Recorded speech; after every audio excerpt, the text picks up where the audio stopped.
Good morning, guys, and welcome back to Bald Father Bets. It's a great day, but it's a sad day. We have 3 football games left in the season, and then we go into the off season. We will come at you guys with some content during the off season with regards to futures and look aheads into next year, especially as rosters start to change both in college and the NFL. Transfer portal, new recruits, spring practice, spring portal for college, and then NFL, especially with the NFL draft, maybe some NFL draft content in terms of value on numbers with, who's going to go number 1 overall, number 2 overall, how many quarterbacks in the first round, things like that. But for now, we enjoy the end of the football season. That's all stuff that's going to happen in the future. So I haven't come at you guys since the national championship. Quick recap. Ohio State, dominated kind of the way we thought. We did not hit the Notre Dame under 17.5. Looked like we were going to hit it. And then Egbuka fumbled the ball. And that kind of changed a whole lot of stuff. But that's okay. Still, ultimately, this is the first year I've done this publicly, but that's the best year we've ever had in college. Really, college is what's been the moneymaker all year for us. And playoffs were really good as well. So, really good year in college. I think parity helped that. You guys, I think you tend to see we tend to be on dogs here more than we're on favorites. And then parity in the college game, just the distance between the top teams and then the middle tier teams in these conferences isn't what it was a few years ago. So you saw a strong parity there. Whereas, unlike in the NFL, where favorites covered at a record rate this year, so the dogs are really barking all year in college. Anyway, we move on now to conference championship weekend. We got 2 games, NFC Championship game first, Eagles, Commanders, and then AFC Championship game afterwards, Bills, Chiefs. So we'll start there, Eagles, Commanders. These, obviously, division opponents, so they've played each other twice already in the regular season. Eagles won the first game. We were on the Eagles. They won and covered. Commanders won the second game. We were on the Commanders. Obviously, they covered because they were an underdog. Got lucky in that Jalen Hurts went down with concussion early, because it kind of looked like, had he not, it would have been difficult for the Commanders to get that cover.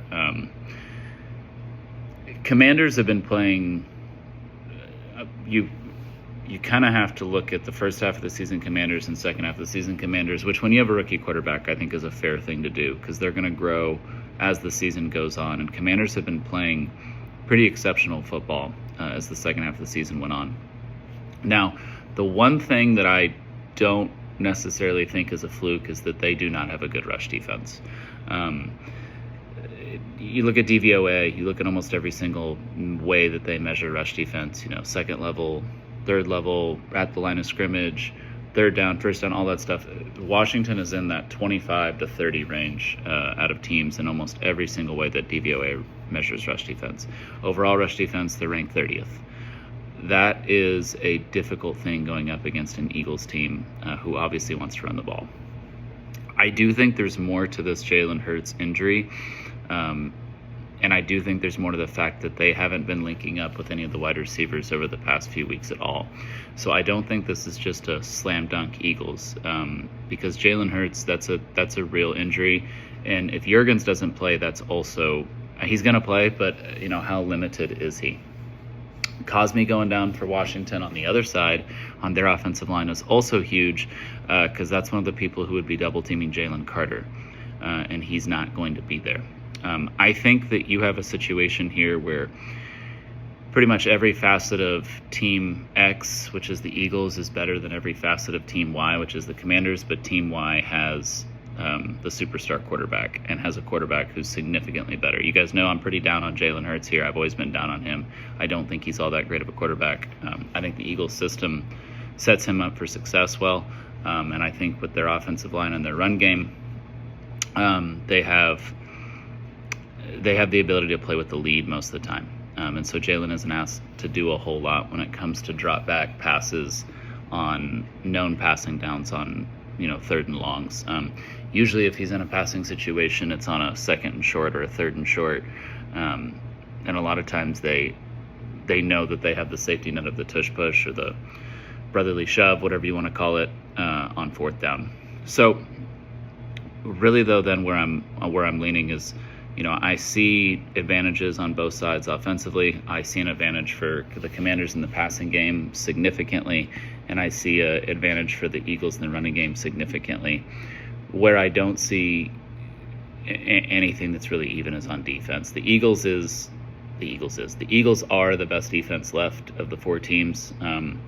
Eagles and Chiefs have good defenses, whereas the Commanders and the Bills have suspect defenses.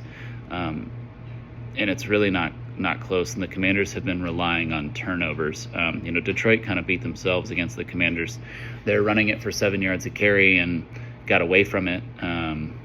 And ended the game with 5 turnovers, and we're playing from behind. And then that's really how the Commanders were able to get that win. The other reason they're able to get that win is because of all the injuries that led to the fact by the end of the season, Detroit really didn't have a good defense. That's not the case with the Eagles, especially given the fact that Quinyon Mitchell is going to play. He went out early in that Rams game, which was an issue because you were going up against Cooper Kupp and Puka Nacua on the other side. But Mitchell's playing, Cooper DeJean's playing, Jalen Carter's in.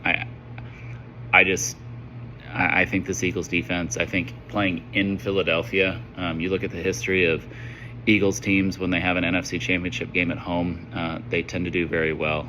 I like this Eagles team today. I like them minus the 6, and I like it it's funny, we got all the way to the end of the year, but these are 2 of my favorite plays in the NFL this year, the ones that we're going to lay today. So I like it for 20 units. Eagles minus 6, 20 units. Fly, Eagles, fly. Let's go. Bills and Chiefs. So matched up during the regular season, we were on the Bills for either 10 or 20 units. I don't remember that hit. Regular season game was in Buffalo. Chiefs were kind of at that part where they were hanging on by a thread. They had an undefeated season going at that point, but they just, very lucky, very lucky, very lucky, very lucky. And the Bills beat them decently, soundly. Bills won the turnover ratio in that game 2-1. Hold on to that point because I'm going to come back to that here in a second. And in that game, Josh Allen played pretty close to perfect, which is really what the Bills have needed most of the year this year. Getting here, Bills beat the hell out of the Broncos. Probably the most impressive game the Bills played all year, in my opinion, was that Broncos game. It was really impressive, actually. As someone who's been low on the Bills all year, I have nothing but positive stuff to say about that game. They got down early. The Broncos have a pretty good team. Broncos got away from some stuff that probably they shouldn't have. They kept running the ball up the middle on first and second down, and Bills completely stuffed it when it seemed like they had avenues in the pass game. But even with that, the Bills beat the hell out of them. Cook was on a tear that game. Cook did well against Baltimore, but when you carry that into the Baltimore game, pretty much the complete opposite. Bills got their ass kicked by Baltimore, and they got rescued by a 3-0 turnover margin. And it wasn't just the fact that it was 3-0; it was the types of turnovers, right? The 2 big ones.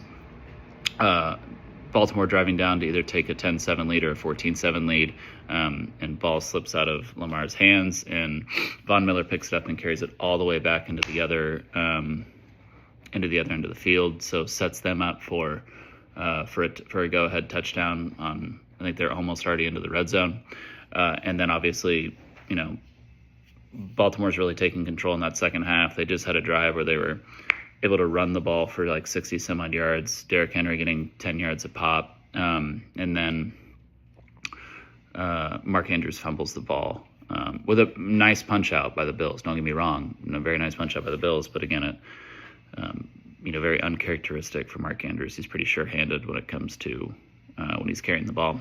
He fumbles at a very low rate. So bringing that to this Bills season, The Bills this season have a turnover margin of plus 1.4. You go back and you look at, 23, 22, 21, 20, 19, all that. That's number one in the NFL. It's not even close. The previous teams to finish number one in the NFL are at like 0.8, 0.7, 0.7, 0.8. I think I saw one that was like a 0.9 a while back, but a 1.4 is absolutely absurd. It is close to statistically impossible, actually, over the course of a 17-game sample size. I've been saying it all year. I'm going to keep saying it. This Bills defense is not good. They are opportunistic with turnovers. And when they do not have the turnovers, they get beat like a drum by good offenses. I am shocked at the public outcry and love in saying how this is the Bills year. They're going to go into Arrowhead and they're going to beat the Chiefs. How many people are picking the Bills to win? I am absolutely shocked. We just did this last year. Chiefs had to go to Buffalo and then had to go to Baltimore, and they won both. And this time they're at home. I don't think they're going to get 9 sacks like they did against the Texans. The Bills have a significant advantage at offensive tackle compared to what the Chiefs have. And I do think Mahomes is going to get sacked because the Bills have a good pass rush.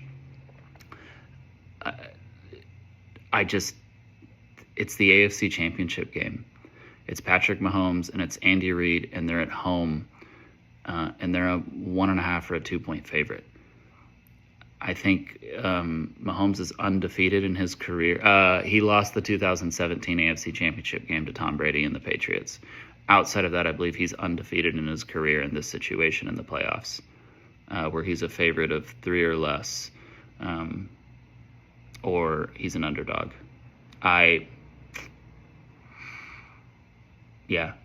Chiefs minus 1.5, 20 units. If we lose tonight on the Chiefs, and don't even dare come back. If you take the Bills, do not even dare come back and say, oh, well, we had it with the refs. Factor that in. The refs will be on the Chiefs side. The refs are on the Patriots side during their dynasty. The refs will be on the Chiefs side for as long as this Chiefs dynasty is going on. Factor it into your play. If you blame the refs at the end of this one, that's on you. It's on you. I keep seeing the meme going around of being like, and DeMar Hamlin intercepts it and the Bills are headed to the Super Bowl for the first time, and then Tony comes in and says, Jim, there's a flag on the play. Yeah, of course.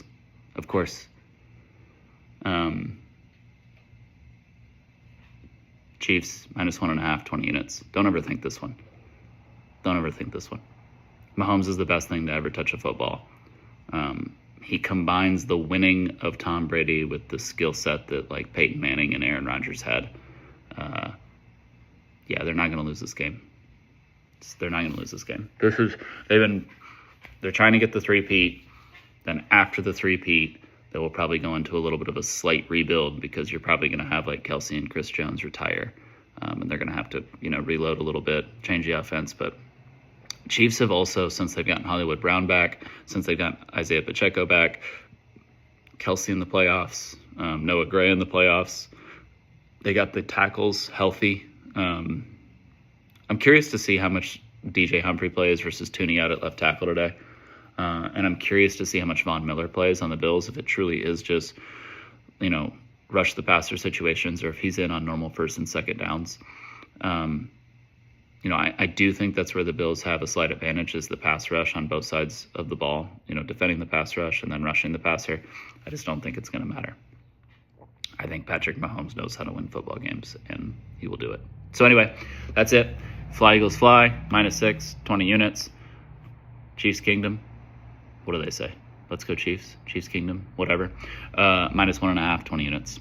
Enjoy your guys' NFL Championship Sunday. And as always, if you could support the channel, really appreciate it. Like, share, comment on this video. Let me know your thoughts. Let me know your plays. Let me know why I'm right. Let me know why I'm wrong. And We will obviously be at you with some. We're going to make a few videos for the Super Bowl, guys. We're not going to come at you just on Super Bowl morning. We'll make a few videos over the course of the next 2 weeks, and I plan to be on Sam's show either next week or the week after, talking about some stuff for college football 2025 futures. Is there any value in taking any of the conference winners right now? Who do we like? Who do we think is going to decline? All that stuff. But appreciate it, and enjoy your NFL Conference Championship Sunday.